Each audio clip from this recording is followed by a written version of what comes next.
आई हम तिलबा बना रहल छी। तो एहिमे देखो तिल छै। अब तिल के हम निकाले छिए।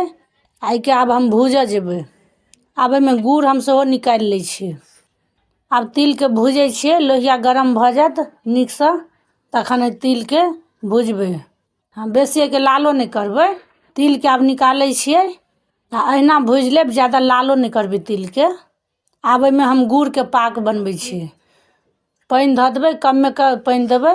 आधा गिलास से ज्यादा पानी ध देबे, 1 गिलास से किछ कमे देबे। अब गुड़ ध देलिए। अब ये में गलत रहते। अब पूरा गुड़ गल गेले तो एहिमे केना बुझबे जे कि गुड़ भ गेले। तो के उठा के देखबे, एहिमे तार जना छूटल लागत, धागा जना, तहन बुझबे जे कि भ गेले। आ जब तो एहिमे नहीं निकलत, धागा जना नहीं बुझात, तहन जे उतार देबे तो कांचे गुड़ रह जाता। अभी भ गेले। अब एहिमे बना रहल छी।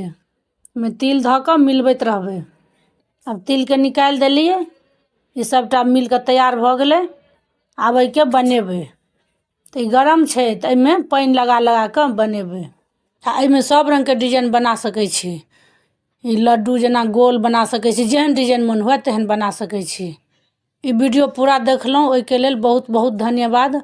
वीडियो के लाइक क देबे, चैनल के सब्सक्राइब क देबे। धन्यवाद।